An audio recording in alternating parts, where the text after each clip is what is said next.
Hi, this is NextGen Picks. Around the 6-month mark, I keep noticing this. The owner threads on these three TVs quietly flip. Day 1, everybody is posting their unboxing, glowing 5 stars. But by month 6, the same forums are asking why their premium mini LED looks worse than their friend's 3-year-old OLED in a dark room. So that's the pattern, and that's what I want to dig into. But look, somebody watching this right now is about to spend $200 on the wrong one of these three. My read, the fine print won't surface until around the 17-month mark. Hisense, TCL, and Samsung are all fighting for the same wallet at this price. Same screen size, same marketing bullets. But the receipts are there if you look. Sustained brightness, dimming algorithms, port counts, even the Samsung naming game where Q80FX doesn't actually exist the way most people assume it does. And one of these three, not even mini LED, nobody mentions that part. So if independent analysis like this is useful to you, hit subscribe NextGen Picks. It's the one thing keeping these scripts free of brand sponsorship. Let's get into it. Here's what's actually happening at the $1,000 TV tier in 2026. 3 brands have basically split the territory. Hisense came in swinging on brightness, TCL came in swinging on price, and Samsung came in swinging on the brand badge, which still sells TVs in Best Buy whether the panel deserves it or not. That's the market. That's the whole shape of it. But the buyer walking into this category has been sold a lie. The lie is peak brightness. Every single marketing page screams a 4-digit NIT number. 4,000, 5,000, sometimes higher. And 9 out of 10 times, that figure is measured on a 2% window in dynamic mode for a fraction of a second.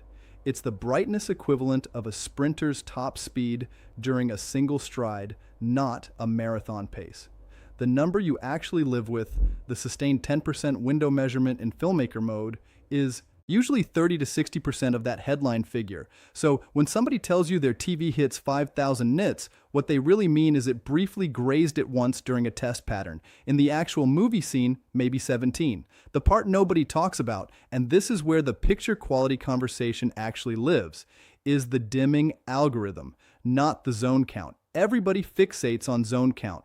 2,000 zones, 3,000 zones, 5,000 zones. Listen, a 1,500 zone TV with a smart algorithm beats a 3,000 zone TV with a clumsy one every single time. The reason is simple. Halos around subtitles crushed shadow detail next to bright objects that raised black look in dark scenes. Those are software failures, not hardware. The chip running the dimming logic is the part that costs the manufacturer real money, and it's the first thing that gets cheapened when a brand wants to shave $40 off the bill of materials. To be fair, all 3 of these TVs are competent. None of them are bad. We're not in 2017 budget LED territory anymore. The question isn't which one works. The question is which one is wrong for your room, your couch, your console setup, your viewing habits, and which one will still feel right at the 36-month mark when the early shine is worn off. Quick aside, and I'll come back to the point. Somebody emailed me last month asking why TVs got so good so fast at the budget tier. Short answer is the LCD panel market got commoditized when LG Display started exiting the LCD business and selling off capacity. Mini LED hardware is now nearly the same across brands. The differentiation is firmware and tuning. Anyway, back to the comparison. So let's start with the Hisense U8HQG, because honestly, this is the one that genuinely surprised me when I lined up the data. The U8HQG is the 2025 successor to the U8N, which already punched above its weight last year. The pattern across long-term owner threads on AVS Forum and Reddit is consistent. Hisense's mini LED line has been improving year over year, and the U8HQG isn't a leap, it's a refinement. Sustained 10% window HDR brightness on the 65-inch model lands somewhere in the 3,300 nit range in filmmaker mode, which is genuinely class-leading at this price. Color volume covers about 97.8% of DCI-P3. And the audio system, this part is wild, is a 4.1.2 channel setup with 72 watts of total power and a 20-watt subwoofer built in. That is frankly absurd for a TV that sells for $999 on sale. But, and this is where it gets uncomfortable, That subwoofer rattles. Multiple independent reviews flagged it. Tech Radar called out subwoofer distortion on heavy bass scenes. The owner threads echo the same thing within the first month of ownership. So the audio system is genuinely impressive on dialogue and mid-range, kind of disappointing on action movies with sustained low end. It's the engineering trade-off Hisense made. They squeezed a real subwoofer into a TV chassis, and the chassis just isn't big enough to handle the excursion. Physics won that fight. The other two issues with the U8HQG that show up in long-term reports, and these matter, are off-axis viewing and the VESA mount placement. The panel is an ADS Pro variant, which is supposed to give wider viewing angles than a traditional VA. And on paper that's true. But contrast and color saturation still take a noticeable hit past about 30° off-center. If your couch is wide and you've got people sitting at the ends of it, those people are watching a different TV than the person dead center. My honest read is that this is the U8HQG's biggest practical weakness for a typical American living room with a sectional. The VESA mount issue is weirder. Hisense moved the mounting holes higher up on the back panel compared to the U8N. I mean, why? This means anybody upgrading from a previous Hisense and trying to reuse their existing wall mount has to remount the bracket. Small thing, annoying, but the kind of detail that doesn't show up in spec sheets and only surfaces when you're holding a 60 lb TV up against a wall trying to figure out why the holes don't line up. Port-wise, the U8HQG gives you 3 HDMI 2.1 ports plus a fourth HDMI 2.0 port, and there's a USB-C input on the side that supports DisplayPort Alt mode. That last one is rare. If you got a laptop or a handheld PC like a ROG Ally, you can plug it straight in without an adapter dongle. The native panel runs at 165 Hz with VRR and FreeSync Premium Pro. Input lag in game mode lands around 12 ms. So, as a gaming TV for the next-gen console crowd or the PC crowd, it's genuinely well equipped. The only port complaint is that with 3 HDMI 2.1 instead of 4, if you've got a PS5, an Xbox Series X, and a soundbar using EARC, you're already at the limit. One more device and you need a switcher. Here's the thing about the smart platform. The U8HQG runs Google TV. Google TV is fast, well-supported, and updates quarterly. It also has more sponsored content rows on the home screen than I'd personally tolerate, but that's a Google TV problem across every brand using it, not a Hisense-specific one. The remote is fine. The Hey Google hands-free works. None of this is differentiated, but none of it is broken either. So here's my early debate trigger, and I know half of you are going to disagree with me on this one. My honest read is the Hisense U8HQG is the best TV at this price for most people in 2026, and it's not particularly close. Brightness, audio, color volume, gaming features, smart platform. It wins or ties on basically everything except off-axis viewing and that subwoofer rattle on heavy bass. The TCL QM7K beats it on price and on darkroom blooming control. The Samsung QN80F beats it on HDMI 2.1 port count and ecosystem integration. But neither of those wins outweighs what the U8HQG does across the board. Now, I know somebody watching this is already typing a comment that says, "But I want OLED contrast in a dark room." Fair. We'll get to that. The OLED conversation at this price has changed in 2026, and it complicates the recommendation. Hold that thought. The reason I'm starting with the U8HQG instead of saving it for the verdict is because I want viewers to push back on me early. If you've owned this TV for more than 6 months, drop your honest take in the comments. Does the off-axis issue actually bother you in your room? Has the subwoofer rattle gotten worse, better, or stayed the same after firmware updates? Because the long-term owner data on this model is still relatively young, most U8HQG units have been in homes for under a year. The 36-month picture is incomplete, and I'd rather be honest about that than pretend I have data I don't. What we do know from the U8N last year's model, which is now 18 plus months into the field, is that the failure pattern on Hisense mini LEDs follows the broader category trend.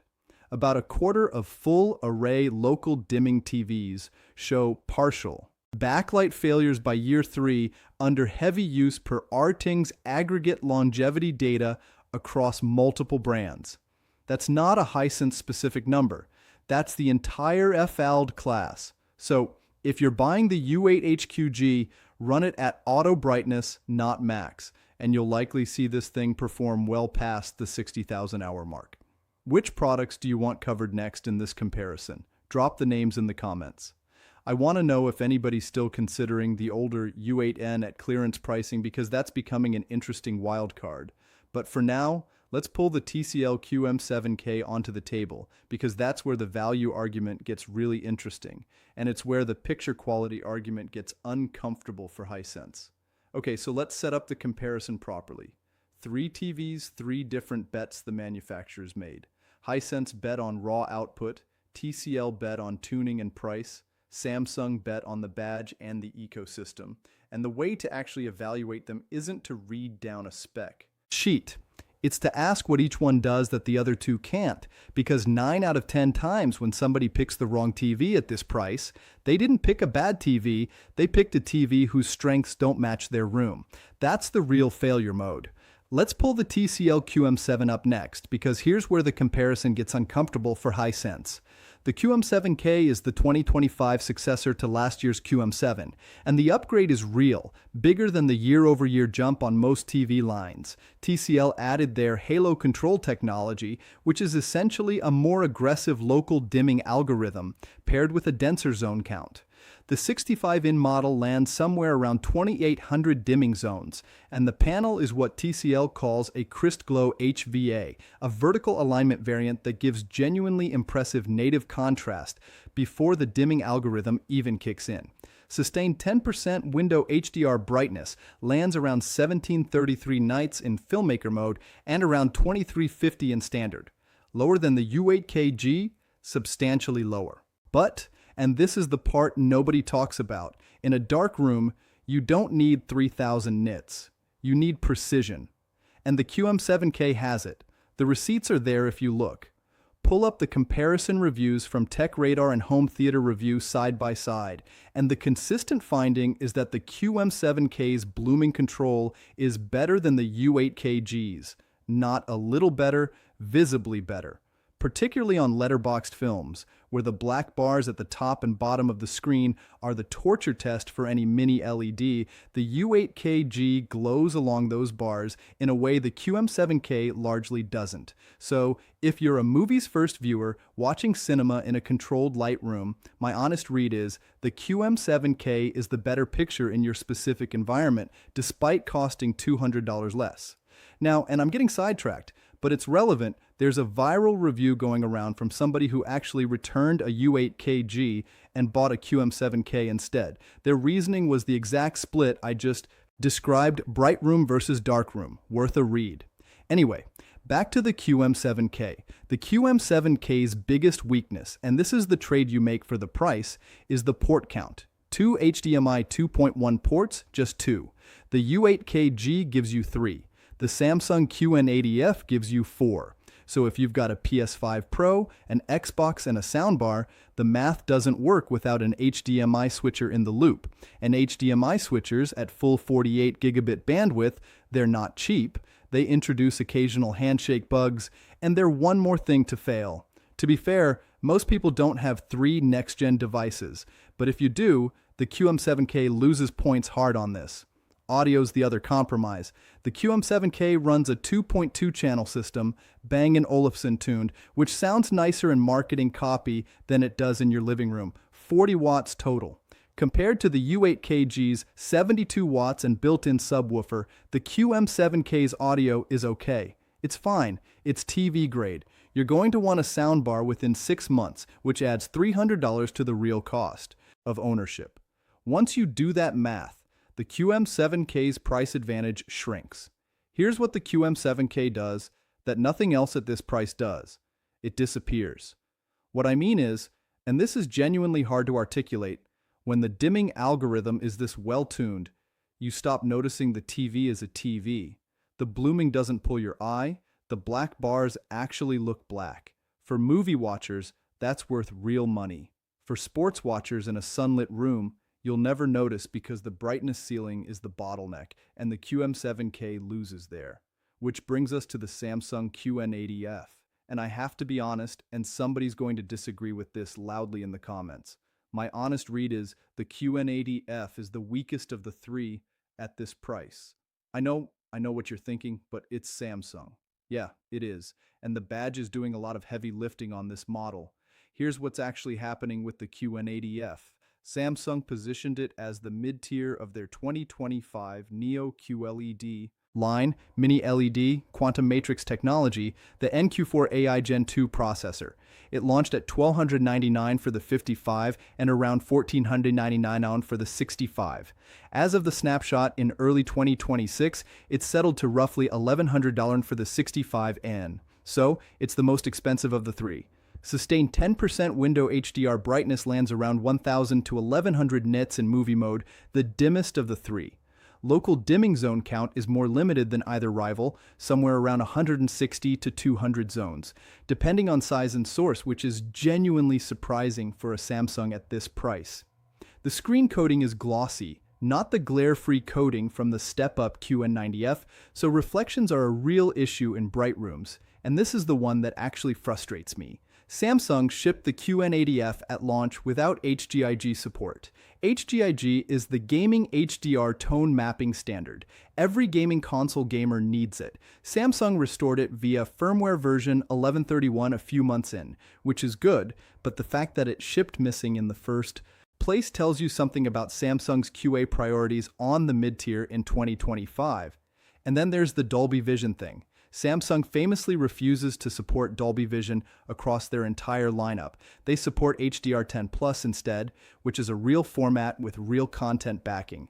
Amazon Prime Video uses it, some 4K Blu-rays use it, but the bulk of premium streaming HDR content, Disney Plus, Apple TV Plus, Netflix's premium tier, most 4K Blu-ray releases, masters in Dolby Vision. On the QN80F, that content falls back to the HDR10 base layer. You lose the dynamic frame-by-frame metadata. The picture isn't bad, but it's not what the colorist intended.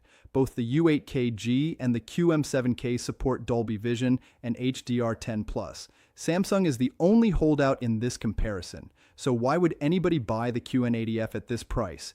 Real reasons exist. 3 of them. First, port count. 4 HDMI 2.1 ports, all full 48 gigabit bandwidth. If you're the gamer with 3 consoles and a soundbar, this is the only TV in the comparison that doesn't force a switcher. Second, Tizen 9.0 is, my honest read, the cleanest smart TV interface on the market right now. Faster than Google TV, fewer ads, deeper accessibility settings, longer firmware commitment. Samsung commits to 7 years of software updates. Hisense and TCL commit to roughly 4 to 5. If you keep TVs for the long haul, that gap matters. Third, the service network. Samsung has the densest US authorized repair footprint of any TV brand. If something goes wrong at year 2, getting it fixed is meaningfully easier on a Samsung than on a Hisense or TCL.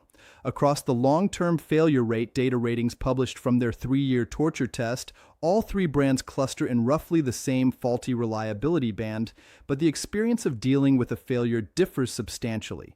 So the QN80F isn't a bad TV. It's a TV that's worth its price only if you specifically need what it uniquely offers. Otherwise, you're paying a premium for the badge. Remember how I teased earlier that the OLED conversation at this price has changed? Here's the connection. In 2026, the LG B5 OLED at 55 in and the Samsung S85F OLED at 65 in are both showing up in the 1100 range during sales. That changes the math. Because if you're the cinephile in the controlled Lightroom, the buyer the QM7K is currently winning over. The OLED option is genuinely competitive on price now. Mini LED still wins on brightness for sports and bright room viewing, but for nighttime movies in a dark room, the OLED contrast advantage is hard to ignore at parity pricing. Here's the debate trigger. Half of you are going to fight me on this in the comments, and that's fine. I think for the darkroom cinephile in 2026, the LG B5 OLED is now the better choice over the QM7K. and it's a closer call than it should be. The QM7K is still the best mini LED option for that buyer, but best mini LED for dark rooms and best TV for dark rooms are no longer the same answer at this price. Tell me where I'm wrong. If you've sat in front of both, I want to hear it. Quick call back to phase 2. I mentioned the marketing lie around peak brightness. The QN80F's spec sheet quotes a peak night number that's wildly higher than its sustained 1000 night reality. Same trick, different brand. The receipts are there if you look. So we've got 3 TVs, 3 buyers, 3 rooms. Next up, let's group them by who they're actually for. Name a best overall and best value, and then I want to drop one truth about this whole category that's going to annoy at least one of these brands. Let's group these TVs by who they're actually for, because the best TV at this price framing is the wrong question. The right question is best TV at this price for me, and that answer changes depending on which of these 4 buyers you are. If you're the bright room sports and HDR blockbuster watcher, windows behind your couch, daytime viewing, NFL Sundays, action movies in a sunlit living room, the U8HQG is the answer. It's not close. The sustained brightness advantage isn't a marketing number, it's a real-world experience. Anti-reflection handling is solid. The 4.1.2 audio means you can defer a soundbar purchase, which keeps the total cost of ownership at right around $1,000 instead of $1,500. The off-axis weakness barely matters if your seating is straight on. This buyer is, my honest read, the largest single segment of the audience for this video. If you're the darkroom cinephile, movies first, controlled light, Dolby Vision content, letterbox cinema, the answer splits in 2026. The TCL QM7K is the best mini LED for you, period. Halo Control is the real differentiator. $899 on sale, the $200 savings versus the U8HQG is real money. Even after you factor in the soundbar, you'll inevitably buy. But see phase 3. The LG B5 OLED at parity pricing during sales is now a serious alternative. If you can find an OLED in the same price band, take it. If you can't, the QM7K is the move. If you're the next-gen console gamer with 3 or more HDMI 2.1 devices, PS5 Pro, Xbox Series 10, a soundbar with EARC, maybe a Switch 2, or a gaming PC, the QN80F is the only one of these 3 that doesn't force you into a switcher. 4 full HDMI 2.1 ports, all 48 gigabit.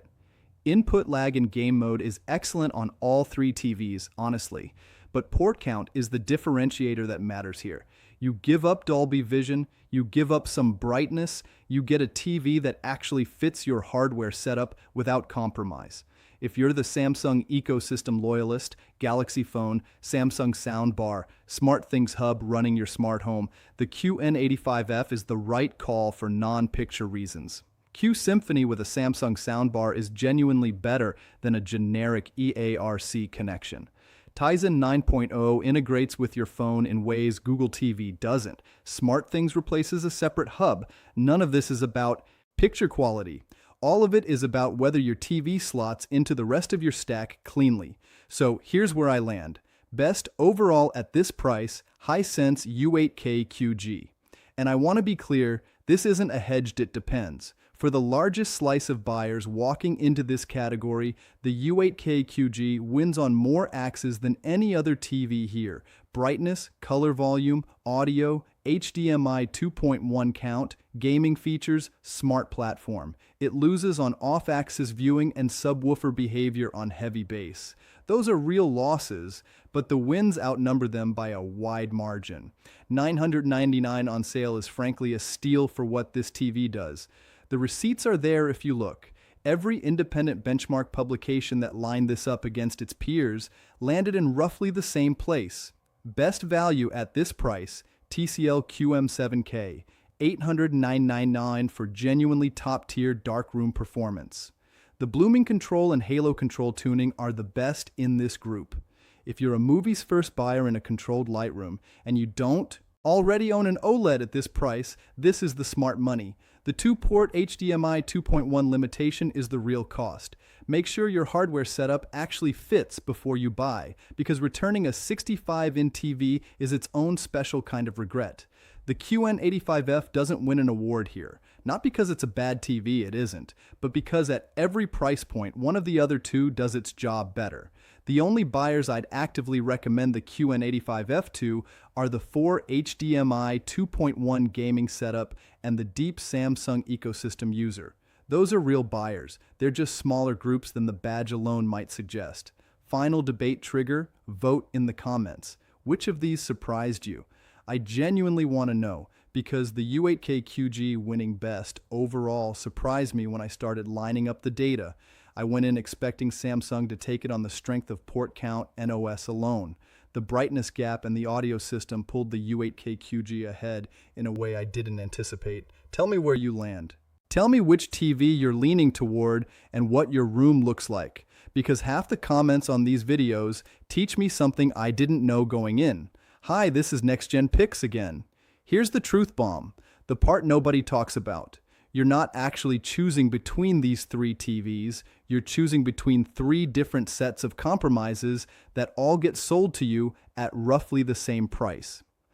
Hisense compromised on off-axis and audio refinement to win on brightness and value. TCL compromised on port count and built-in audio to win on price and dimming precision. Samsung compromised on Dolby Vision, brightness, and zone count to win on ecosystem and badge equity. Every single one of these TVs has a version of the same fine print. Spec sheets show you the wins. Long-term owner threads show you the trades. And the bigger truth, the one this whole category is built around, is that at this price tier in 2026, Mini LED is no longer the default best answer for most living rooms. That's the shift nobody in the industry wants to spell out. OLED panels at 55 and 65 in have hit price parity with mid-premium Mini LED during sale events. The B5 OLED, the S85F, even some of last year's models on clearance, they're sitting in the same $100 to $100 window as these three TVs. If you're a darkroom movie watcher, the contrast advantage of OLED is now available to you at this budget. The Mini LED brightness advantage matters less if your room doesn't punish you for choosing OLED. So the real first question before you pick between U8HQG, QM7K, or QN80F is whether you should be in this category at all, or whether you're a different kind of buyer than you think. That's the conversation that gets buried under the brightness wars and the zone count arms race. Bright room, Mini LED. Dark room, OLED is now on the table at parity pricing. Mixed room, the U8HQG handles both well enough that it's the safest middle bet. Long-term keeper, Samsung's 7-year firmware commitment matters. 3-year upgrader, buy the cheapest one that fits your room, because you'll replace it before the long-term failure data even matters. One more thing, then I'll let you go. Whichever of these you end up with, buy from a vetted source, authorized retailer with a real return window, not the gray market listing from a seller you've never heard of, $20 cheaper with the warranty that isn't actually a manufacturer warranty. The receipts on this, pulling up the warranty claim threads, the failed RMA stories, the I bought it from a third-party seller and now Hisense won't service it posts, they're consistent across brands. Save the $20, pay for the safety net. The vetted source links I keep are in the description below. These are listings I've checked against current model revisions and authorized seller status. Use them or don't. Just please don't gray market a $1,000 TV. If this analysis was useful to you, if it changed how you're thinking about this purchase, if it made you reconsider a TV you were about to buy, if it just helped you not regret the next 18 months, hit subscribe. NextGen Picks. That's the whole engine that keeps these scripts independent. No brand sponsors, no paid placement, just the data and the honest read. Drop your setup in the comments. I'm genuinely curious what you're running and which of these three you're leaning toward. If you've owned any of these for more than 6 months, especially the U8HQG, since the long-term data is still thin, tell me if my read on it matches what you're seeing, because the comments under these videos are the actual long-term owner thread for the next person watching, and that's worth more than any single review. I'll see you in the next one.